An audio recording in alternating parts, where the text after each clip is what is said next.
And you know, there's another woman in this room tonight who is extremely, extremely special to me. Goodness, I just got emotional. I can't look at you. Not only does she wear her little, I'm looking away. Not only does she wear her little black dress of love so well, she is the epitome of this Forever Vogue theme. Because no matter what happens in life, no matter what negativity is said about her or done to her, no matter what tough times she goes through, no matter how much the culture changes, she consistently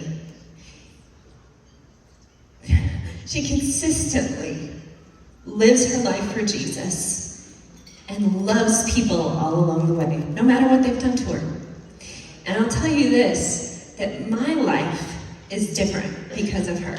Not only is she our speaker today, but my claim to fame is that she is my mom, my spiritual mama. So I am so grateful for her. But I was thinking about it today, and in the many ways, I remember the first time, when I first got to know Jeanne, she was always just being so kind and loving on me and showing me Jesus. She's the Jesus with skin on lady.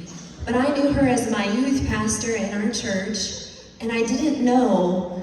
I went on to an event with her, and we walked into McDonald's, and all of a sudden people were like, that's Jeanne. And they start coming up to her, and there were lines of people for her, and I was like, wow, this lady, who is she? I mean, she's my youth pastor, but why are all these people? And then I went to the event, and at the event, people were lining up to talk to her, and I remember talking to her after that and saying, that's pretty crazy. I mean, that's awesome. All these people are lining up. She's like, none of that matters. None of that matters. What matters is the people I'm close up to, if they see Jesus in me. If the people I'm close up to can still say, yeah, she loves Jesus and she loves me, that's what matters. And I'll tell you what, I have now known Jeanne for, I don't want to say how many years, because I was 19 when I met her, so we won't go into the rest of the years, but a few decades. And she has been that consistent, loving Jesus and loving people every step of the way. And do you know, I don't think this event would have ever come into existence had she not led me to the Lord and showed me how to love people and how to give that love away. So welcome my hero and my mama in the Lord, Jeanne Mayo.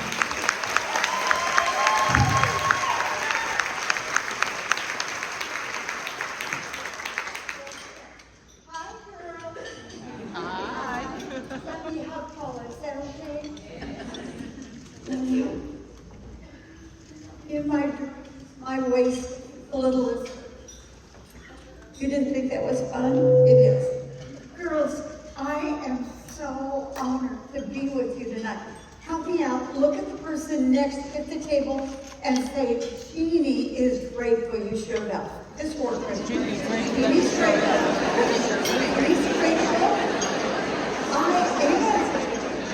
And I'm kind of a fun person, so some of you probably wonder if you can laugh at me.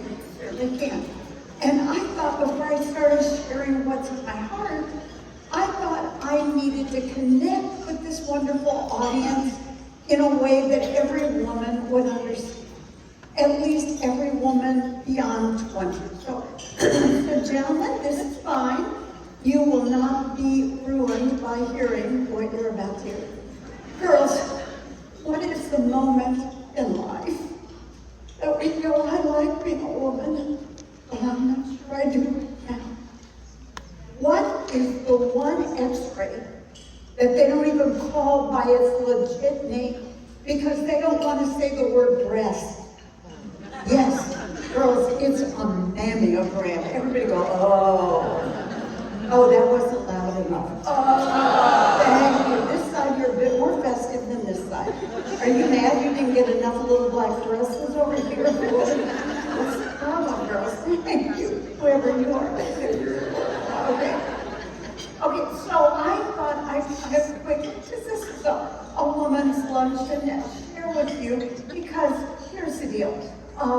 We can often practice for other sports activities, but certainly there's no appropriate way until I help you out to practice for your mammogram. So, listen girls, I'm gonna get you ready. Okay, all right, now you're gonna be fine, alone. All right, because why do we practice? Well, in girls usually are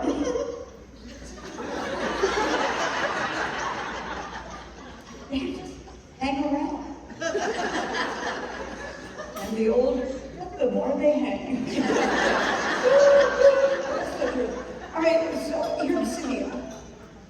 If you, I've devised 3 exercises for you to use as you're getting ready for your mammogram. Exercise number 1, refrigerate 2 bookends overnight. Lay one of your toes in between the 2 bookends and then shove them as hard as you can. Do this exercise 3 times daily, you'll be better. And you go to your mammogram. Or exercise 2. Locate an old pasta maker. Or if you cannot find that, an old Ringer washing machine, you know.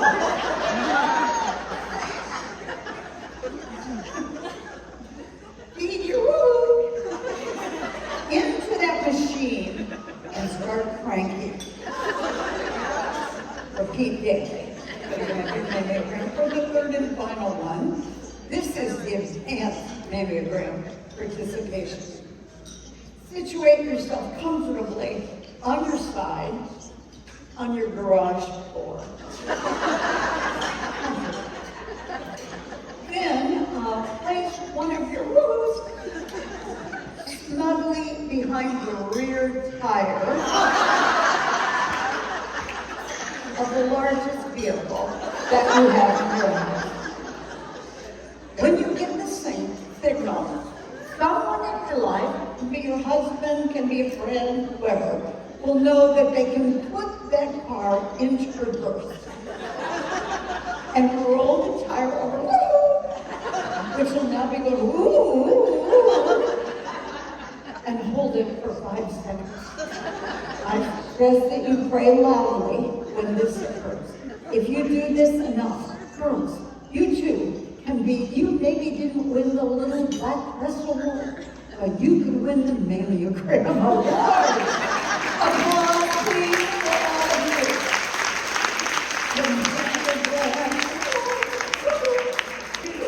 Keep walking around and say, whoa. I'm so honored to be here, and Paula is my girl. Everybody has, I've been doing ministry. She want me to tell you, but she wasn't even born, I'm sure, when I started. I've been in full-time ministry 53 years. You're supposed to go, oh, looks pretty good for that old baby. Yeah, this table is not celebrating yet. Better. I'm going to rob everybody of their little black dresses. For my few minutes together, I want to talk to you like I wish somebody would have talked to me many years ago. And I'm just going to title my comment, Your Most Dangerous Deed.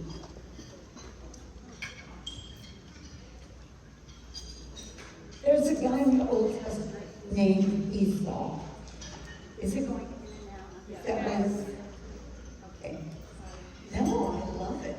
Okay, I'm on this one. Amazing, sir. And now we're going to that one. Are you happy now? I thought, am I really losing it? Am I hearing sounds coming on and off? But hey, there's a guy in the Old Testament, don't feel badly if you've never heard of him. His mom was on cocaine when she named him. His name is Esau. Now, I can do a lot of things with that name.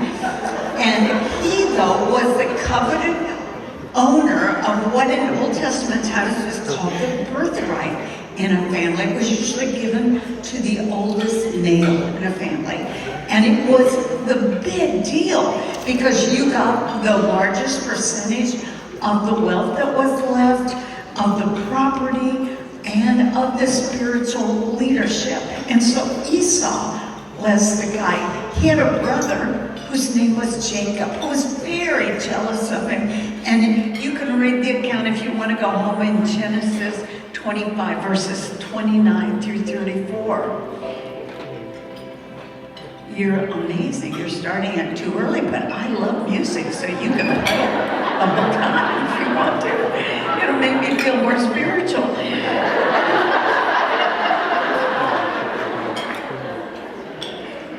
See, the truth is that Esau, this little podium's like a lot of Christians.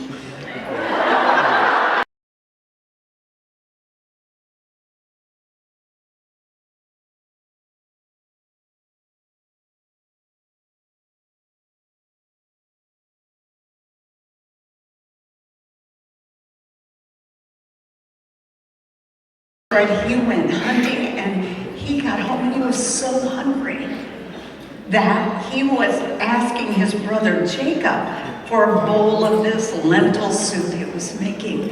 And so the Bible account in Genesis that I referenced says that finally Jacob barters with him. And he says, I'll give you soup because I know you're really hungry, but you have to agree to give me the birthright. Now, what a stupid exchange. I mean, who would do that? All the money, the property, the spiritual headship for a bowl of soup. But here's the thought I want you to remember, perhaps for the rest of your life. A hungry need is a dangerous need.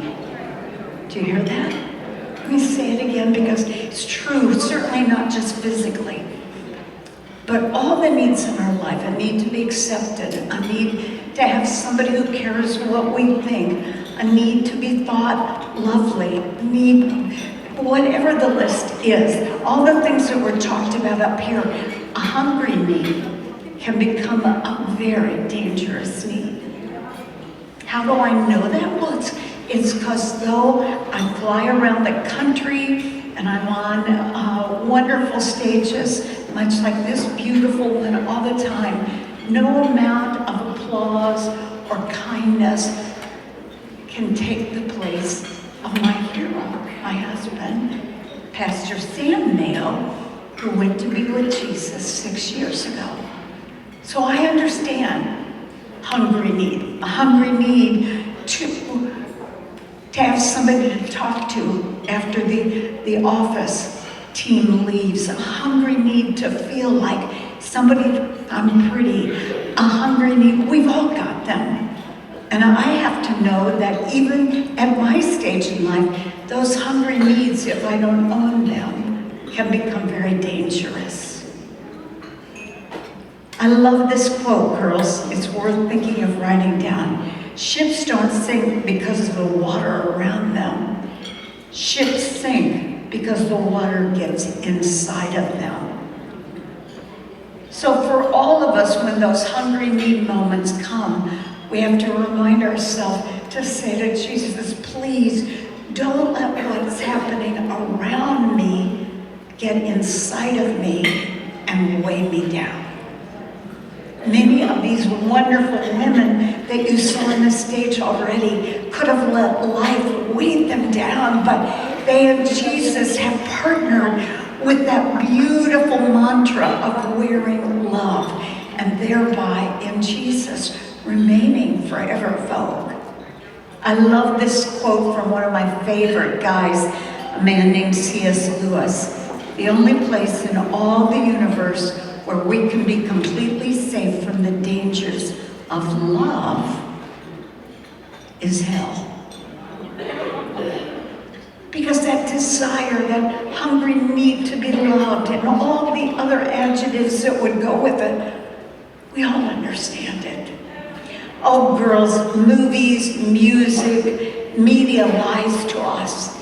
It tells us that if we get the right man in our life, all those needs will be met. But that's not true, no matter how wonderful a certain man might be in your life. I mean, my Mr. Wonderful's in heaven. People ask me all the time, Jeanne, are you gonna remarry? Girls, have you looked at men my age?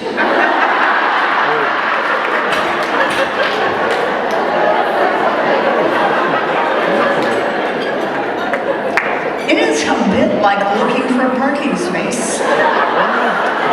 All the good ones are already taken, or they're handicapped.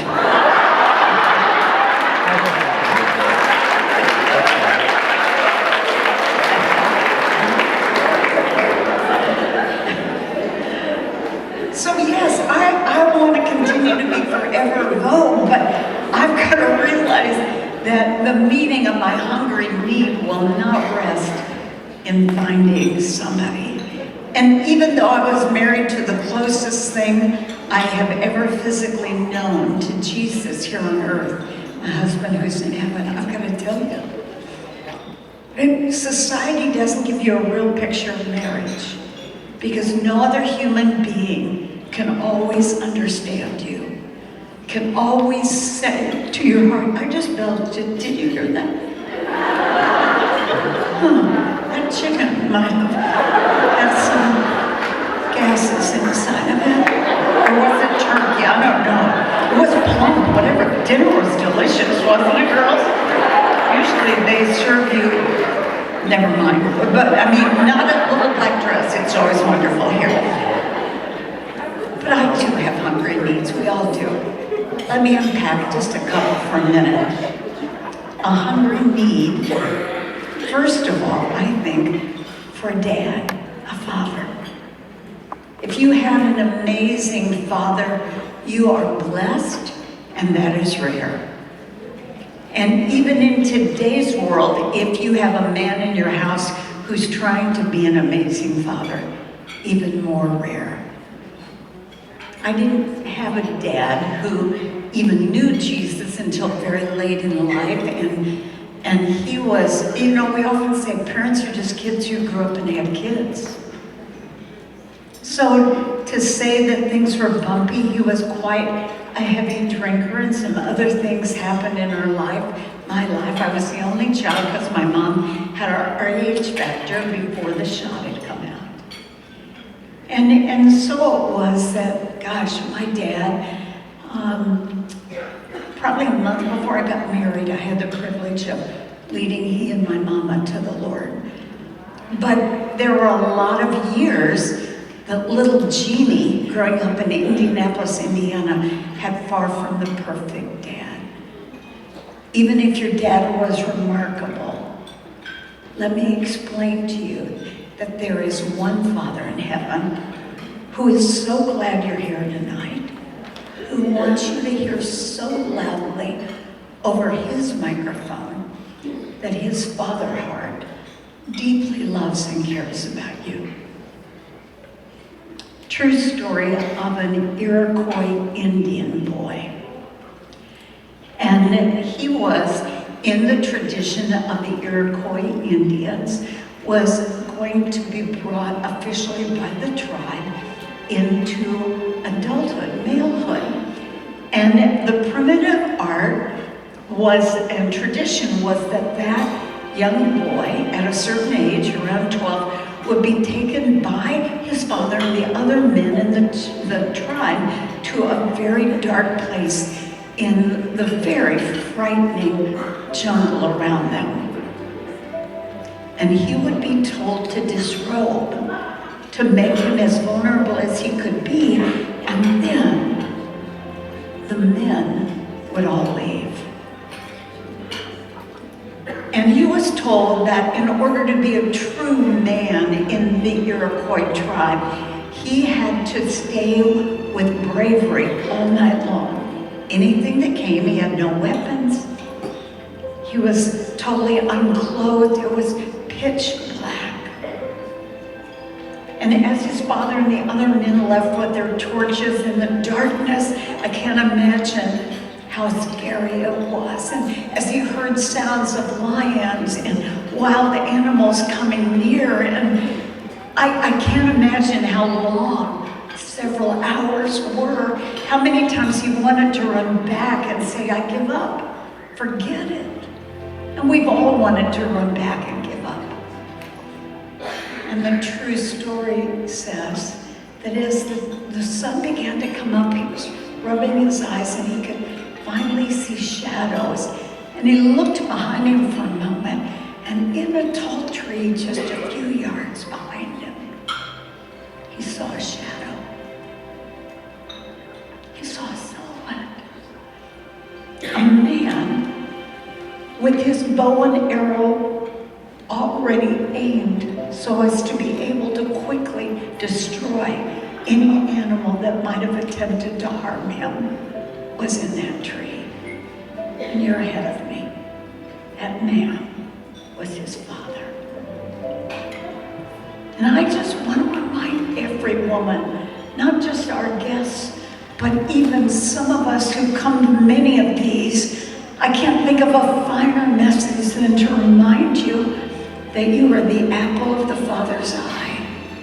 Whatever we said so many times, the photographs in your life, we all have photographs that we'd give anything if they had never happened. We all have moments that we say, so humiliated, or so brokenhearted, perhaps by things done to by other people.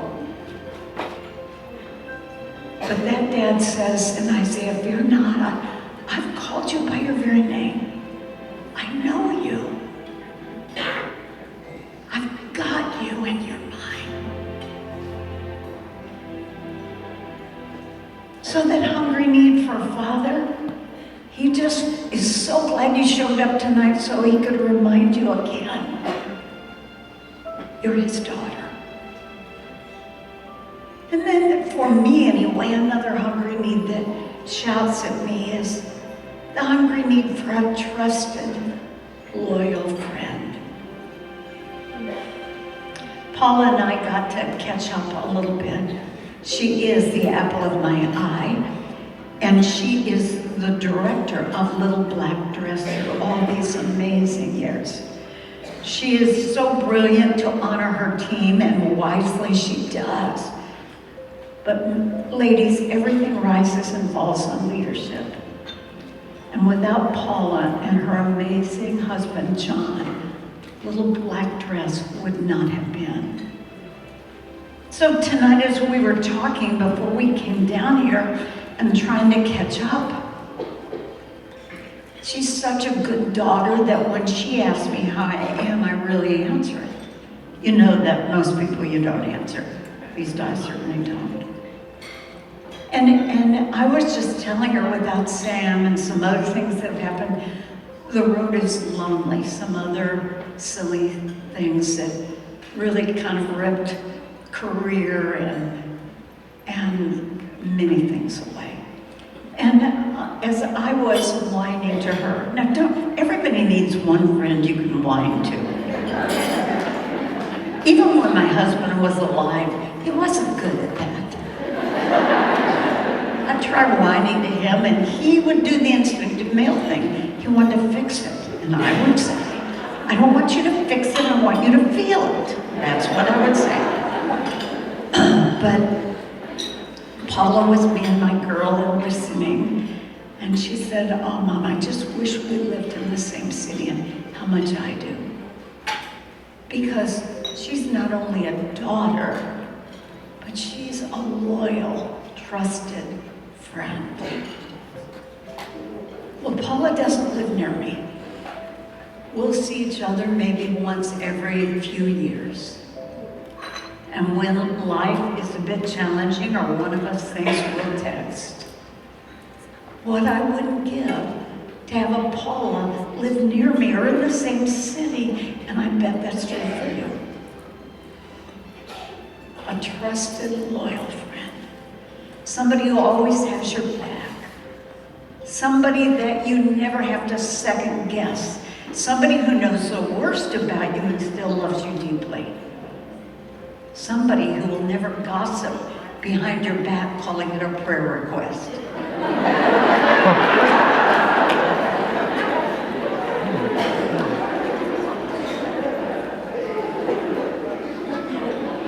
But that's who Jesus is for us, that trusted friend the Bible talks about, closer than any brother could ever be. There's another true story. Jesus was a parable teller, and that's why I love to tell stories. Another true story. of two men who went to war, and it was during the Vietnamese War, and they had been good friends in their high school. They went straight into war, and they were with the Marines and went to the front of the battle. And so it was that in the heat of some battle, not long after they had taken ground, one of those two very close friends was shot. And when his friend got back to the trench and he heard and then looked to see, he could see that his trusted friend had been badly wounded, and he watched still some movement, so he knew he was alive. And he started to leave the trench to go get him, and his commander ripped him back and said, "You're not going out there. I'm not losing another one of you. He's not gonna make it anyway, and you'll probably be dead before you get him back here." But good friends come anyway. And so it was that when the commander went to the other side of the trench, the friend began to crawl his way to his friend. And as he loaded him on his back and began to crawl back with the bullets and artillery going all around, he could feel that the breathing motion had stopped. His heart sunk. He knew what had happened. When he got him back to the trench and laid him down gently and put his head down to see if he could hear even a whisper of breath, it was all gone. And the commander was furious. "I told you not to go out there. How do you feel about yourself? You took your life. You disobeyed me." And he's dead. Was it worth it? Wasn't it worth it? And the friend said, "Well, sir, it was worth it because the moment he saw me, he whispered, 'I knew you would come.'" That's Jesus. I knew you'd come. Girls, I can't. See, we're not trying to peddle religion. Religion is do this, do that. Real Christianity is a relationship with Him. It's not do. He's already done it.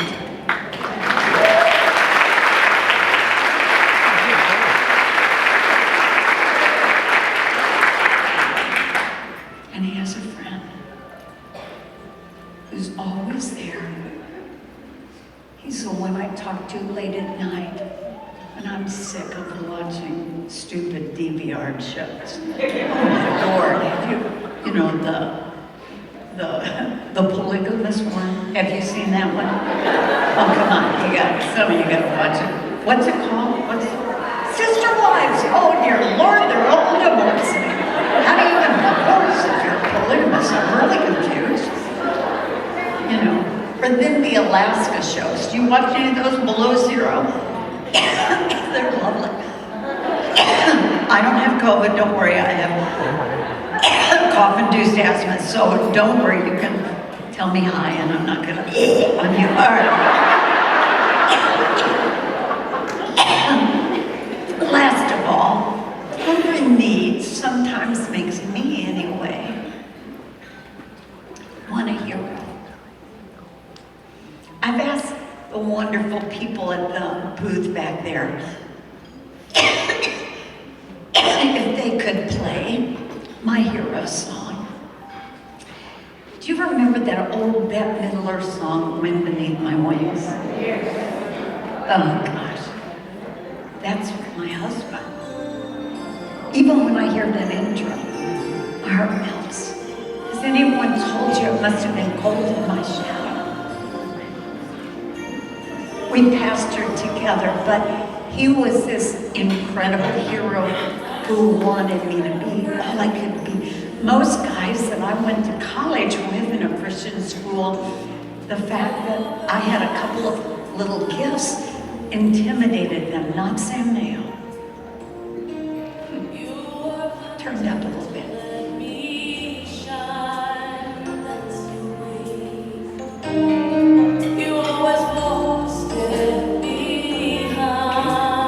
Watch my hand. Pull it down. And so, I wanted to honor another hero. Apart, you can pull it down now. I didn't even quite that much. I know they're doing what I'm asking. They're wonderful.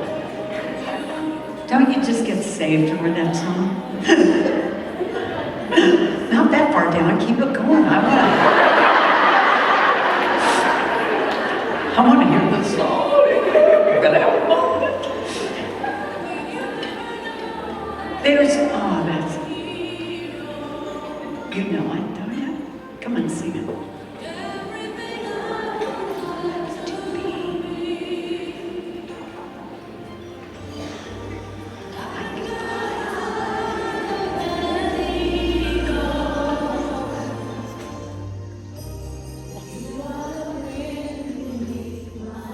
That was my husband. I think we all magically have this need for some knight in shining armor to sweep us away on the white horse.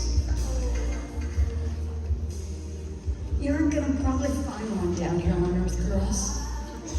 The only Superman you're ever gonna really find who's always there, who's always heroic, who always shows up in the moment that you need, really is Jesus.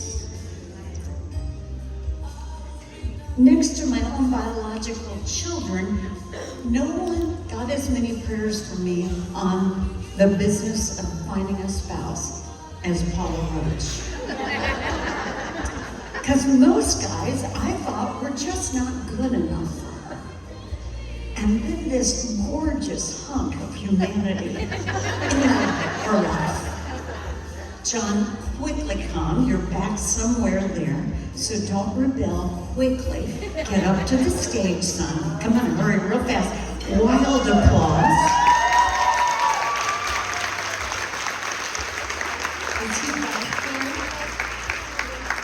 Somebody yell at me, is he? Okay. See, I told her, I said, he's rebellious, he'll walk slow.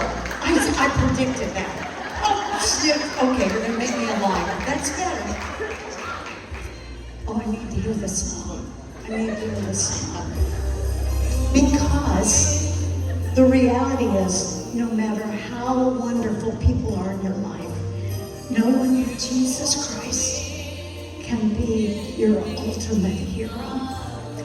And so, obviously, I adore Paula, but I wanted to give her hero a small gift from me.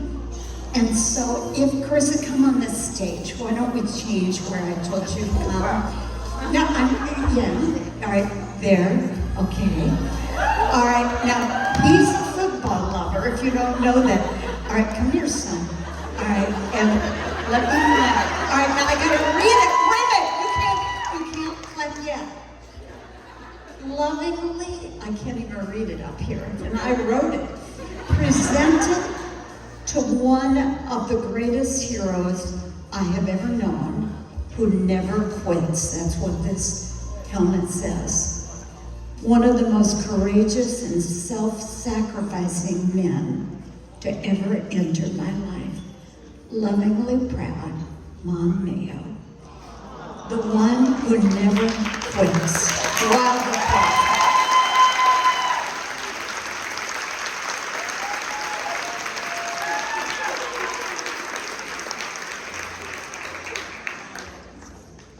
Jeanne and Sierra are coming now, and after their beautiful presentation, please kindly remain for a few more moments at your table, because we have more gifts we'd like to give out, and we'll have a time of discussion. So just in honor to our wonderful team, remain there, please. The theme tonight has been forever vogue, no matter what, as they've said repeatedly, the painful snapshots in your life of rejection or disappointment or failure or on and on. Girls, it's by a divine appointment that you're in this room tonight. Whether, again, you have come to many of these or already know Jesus, or just perhaps tonight, in a simple way, you're sensing his love. That's what Paul and the team prays for, that you will feel the love of Jesus Christ, wooing you, being your hero, your father, your best friend. I know we've said it several times, but that love, only the love of Jesus, can make every tarnished picture beautiful in your life. And because of that love, he can make you forever vogue. Because you, my sweet friends, whatever your story, you also are forever